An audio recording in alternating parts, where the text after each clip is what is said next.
Bonjour à toutes et à tous, bienvenue sur les présentations de Nico. Aujourd'hui, présentation d'un Seat ATK.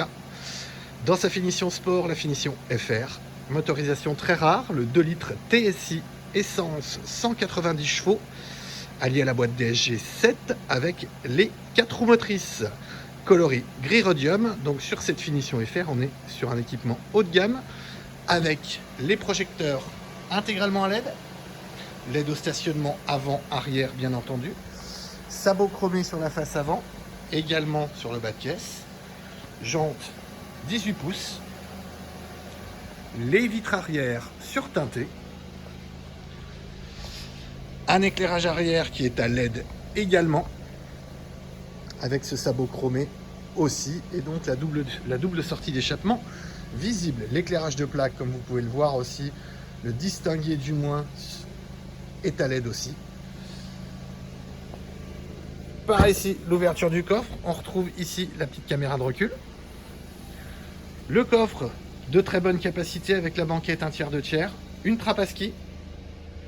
On retrouve des manettes de déverrouillage, des banquettes 1/3 ou 2 tiers par ici, de déverrouillage rapide, une roue de secours galette là-dessous.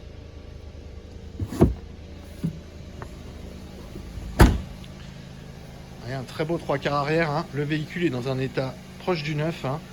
Gris rhodium, donc peinture métallisée qui lui va très très bien. On retrouve, dès qu'on ouvre la porte, le petit sigle ATK ici qui s'allume. Les banquettes arrière 1/3 2 tiers, donc avec le simili-cuir Alcantara et également les surpiqûres rouges que l'on retrouve là. On retrouve également des prises USB supplémentaires à l'arrière. Donc un accoudoir qui nous donne accès à la trappe à ski, comme ceci. Les vitres arrière sont bien entendu électriques. Côté passager, les sièges sport, bien entendu, réglables en hauteur, y compris pour le passager. Le petit seuil de porte FR éclairé. Planche de bord Seat tout à fait classique avec le Seat Full Link et les clim automatiques que l'on retrouve dans le groupe VAG également.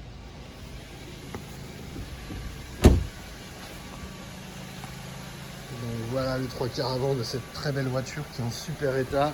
Vous voyez le très beau logo FR devant également. Ces feux Full Link magnifiques. Et entrons dans le véhicule avec par ici les 4 vitres électriques, rétroviseurs électriques et rabattables électriquement. Ils sont également dégivrants. Siège conducteur réglable en hauteur avec également un réglage lombaire que l'on retrouve ici. Toujours le seuil de porte éclairé FR. Les pédaliers alu. Ici vous retrouvez le déclenchement automatique des feux.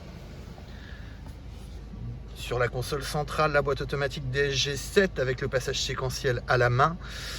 Le frein à main électrique avec l'assistant démarrage en côte qui est ici. La molette de sélection du mode de conduite qui comprend donc éco, route, sport et individuel.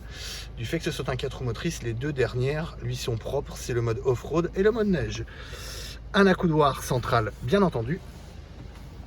À l'intérieur, le virtual cockpit avec le volant multifonction, les palettes de rétrogradage à gauche, passage de rapport à droite, le régulateur de vitesse par ici qui est adaptatif, qui va se caler sur la voiture de devant.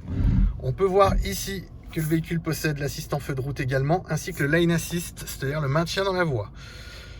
Donc le virtual cockpit qui nous permet d'avoir le GPS en plein centre, hein, mais on n'est pas obligé de mettre forcément le GPS, on a des aides à la conduite, on peut avoir l'ordinateur de bord, on peut avoir la radio, et on peut changer avec le mode view ici, et revenir à des choses plus classiques avec des compteurs par exemple. Voilà, vous pouvez choisir ici comme vous le souhaitez. Commande de radio au volant ici avec la commande vocale bien entendu. Les essuie-vitres par là, tout à fait classique.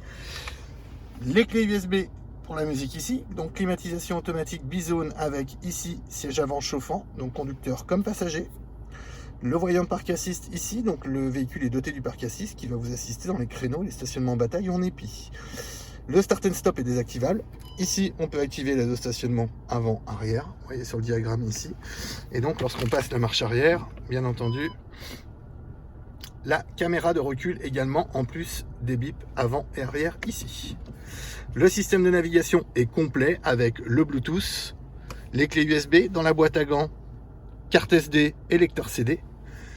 Donc vous voyez, vous avez le mode téléphone, vous avez le mode média, le mode navigation, donc il faut que je ramène ma carte ici. Vous voyez, hop, donc du coup elle n'est plus au centre, elle va être là pour la navigation. Hop, tout simplement, c'est le Full Link qui va vous permettre éventuellement en passant par le réseau, de pouvoir activer l'Android Auto et l'Apple CarPlay. Avec Car, vous avez des différents réglages que vous pouvez faire. Notamment, je vous disais tout à l'heure, l'éclairage d'ambiance, voyez, en rouge, qui va très bien avec les surpiqûres. Si vous souhaitez le mettre en bleu, par exemple, vous pouvez activer du bleu, tout simplement. Tac. Et donc tout un tas d'autres réglages, hein, c'est-à-dire que le rabattage des rétroviseurs, etc., tout peut se configurer et se régler par ici, hein, voilà, sur cet écran tactile qui est plutôt complet. Voilà, une finition plutôt germanique, hein, on est sur quelque chose très typé Volkswagen, la forme des sièges, vous voyez, les boutons de clim, les choses comme ça, on est sur des choses partagées avec Volkswagen, y compris le volant, le virtual cockpit également, donc c'est sérieux, c'est bien assemblé, c'est bien fait. Et c'est vraiment très joli. Écoutez, j'espère que cette vidéo vous a plu. Si vous avez quelques questions que ce soit, n'hésitez pas à laisser un message sur la vidéo. Vous abonner aux présentations de Nico et laisser un petit pouce bleu pour dire que vous avez aimé la vidéo. À très bientôt. Au revoir.